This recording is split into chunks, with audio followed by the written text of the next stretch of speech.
So let's look at the final reason that added the thorn in the flesh of United States of America, and it catalyzed her to join World War One fully and until World War One ended.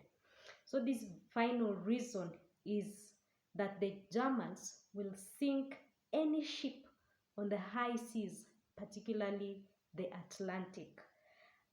So the entry of United States of America to the war became inevitable, and this is when the Germans in the year 1915 declared that the seas around British Isles were a war zone in which all enemy vessels will be sunk, and this policy of unrestricted submarine warfare implied that both the enemies and the non-enemies will suffer the consequences. And the main reason behind this strategy, the Germans wanted to starve the British and their allies into submission, and this was by preventing any delivery of foodstuff from overseas, especially from the United States of America. So the Germans made good their threats by using U-boat submarines, which were operated both on water and under the water. So meaning these U-boats, it could float on the waters, and also it could go under the waters. So in the year 1915, May 7th, a German U-boat sank a British passenger liner, and it was named Lusitania, off the coast of Ireland. So these the British liner, it was carrying some passengers in the ship, but the Germans sank that liner, and it resulted to the loss of 1,201 lives. And in this number, there were 128 United States of America citizens. So the United States of America protested against this act, and the Germans suspended for a while the unrestricted submarine warfare. However, the British blockade in the year 1917 threatened the flow of raw materials and foodstuffs to Germany, and the Germans resumed their unrestricted submarine warfare, that is in February 1917. Now they are touching the British, and remember, British were the main economic allies of the United States of America. So USA Congress voted for the declaration of the war in the year 1917 April, and you all know the Congress in United States of America is just like the legislature in Kenya.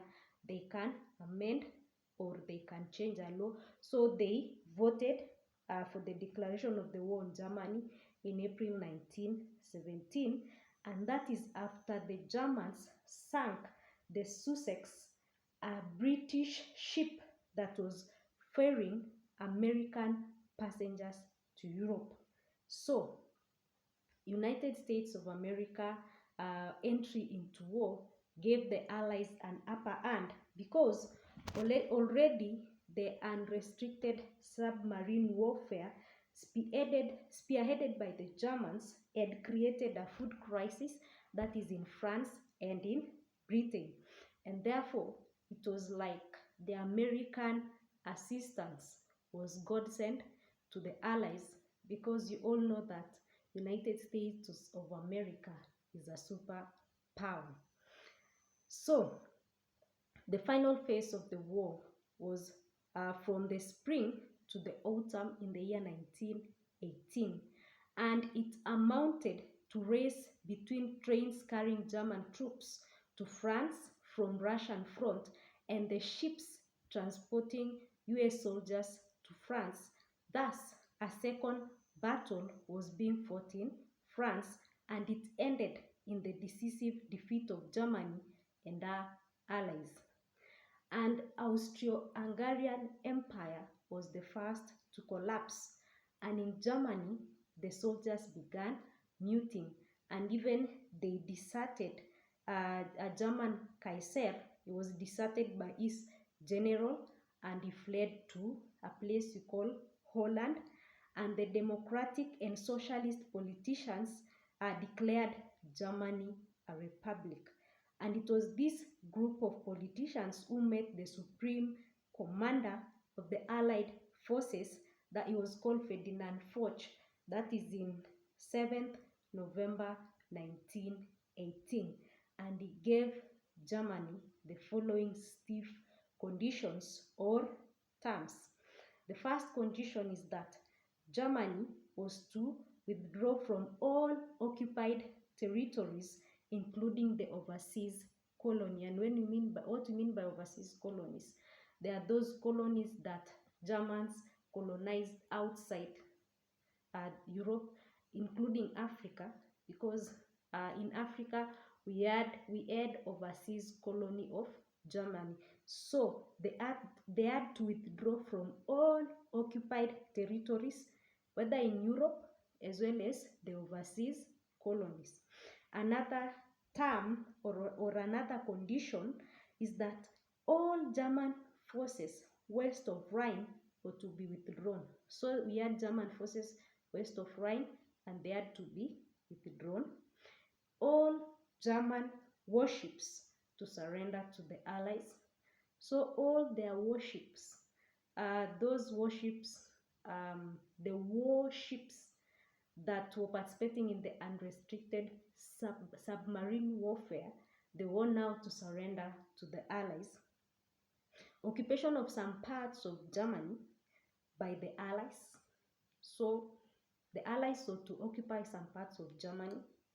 And then another stiff term is that the Allied prisoners of war were to be released. So all prisoners of war that Germany had ever captured, they were to be released. And the Germans were being given 72 hours to either accept or reject these stiff conditions. And needless to say, with British blockade threatening their country with starvation, Germany representatives had no choice, because they were being given all these terms, the stiff terms, and the British blockade, it was making the Germans suffer a lot, and they were almost suffering from starvation. They had no choice. So, protesting bitterly, the Germans protesting bitterly, they had no option but to sign an armistice, that is on 9th November 1918. And at 11 o'clock in the morning, the guns fell silent. The end of World War I.